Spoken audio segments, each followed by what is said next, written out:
Reading of the day from the book of Genesis, Gen 3:9-20. For the Lord God called to the man and said, "Where are you?"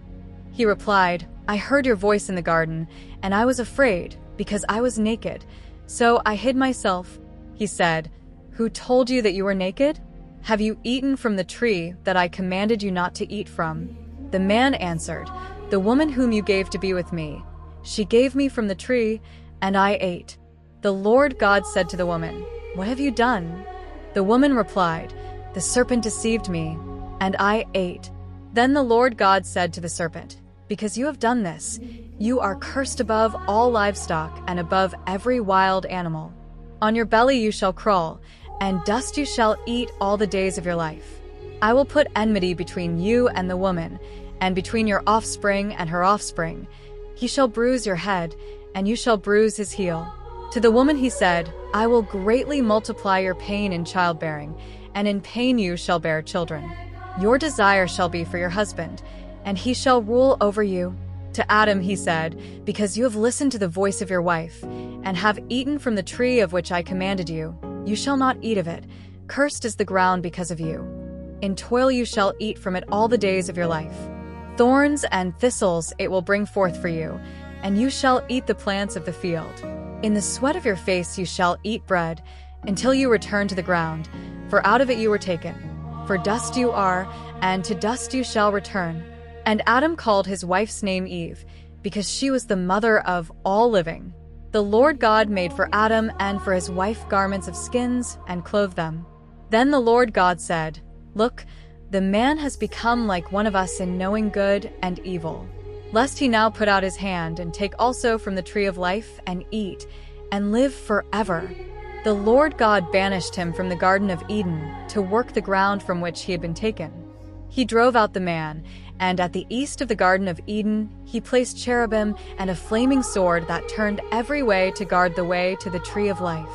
Gospel of the day from the Gospel according to Mark. Mark 8 verses 1-10. In those days, when there was again a great crowd, and they had nothing to eat, Jesus called his disciples to him and said to them, "I have compassion for the crowd, because they have continued with me now 3 days and have nothing to eat. If I send them home hungry, they will faint on the way, and some of them have come from far away." His disciples answered him, "How can you feed these people with bread here in the desert?" He asked them, "How many loaves do you have?" They said, 7. He ordered the crowd to sit down on the ground. He took the 7 loaves, gave thanks, broke them, and gave them to his disciples to distribute, and they distributed them to the crowd. They also had a few small fish. He blessed them, and had those distributed too. They ate their fill, and took away the fragments that were left over, 7 baskets. There were about 4,000 of them, and he sent them away. Then he got into the boat with his disciples, and immediately went to the region of Dalmanutha. Words of the Holy Father faced with the crowd that chases him and, so to speak, does not leave him alone. Jesus does not react with irritation. He does not say, "These people are bothering me." No. But he reacts with a feeling of compassion, because he knows that they are not looking for him out of curiosity, but out of need. But let us be careful.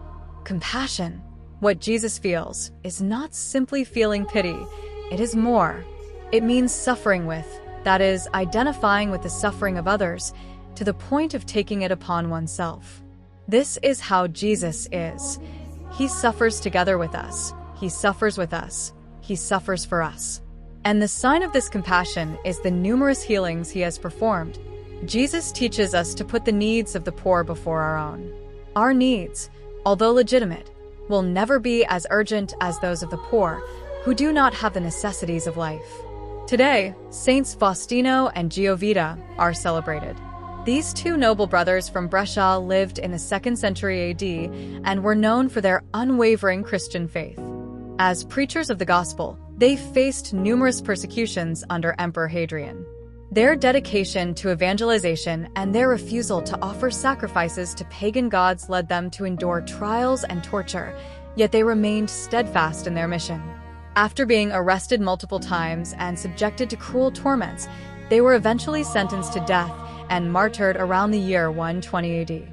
Tradition tells that, despite the severe suffering inflicted upon them, their faith remained unshaken until the very end.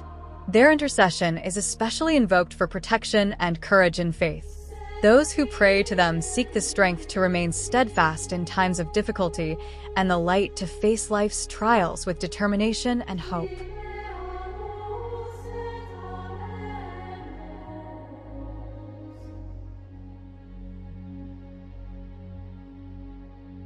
The Gospel and the Saint of the Day. If you wish to continue exploring spirituality and Christian history, don't forget to subscribe to the channel and turn on notifications so you don't miss the upcoming videos. May the peace and blessing of the Lord be with you always.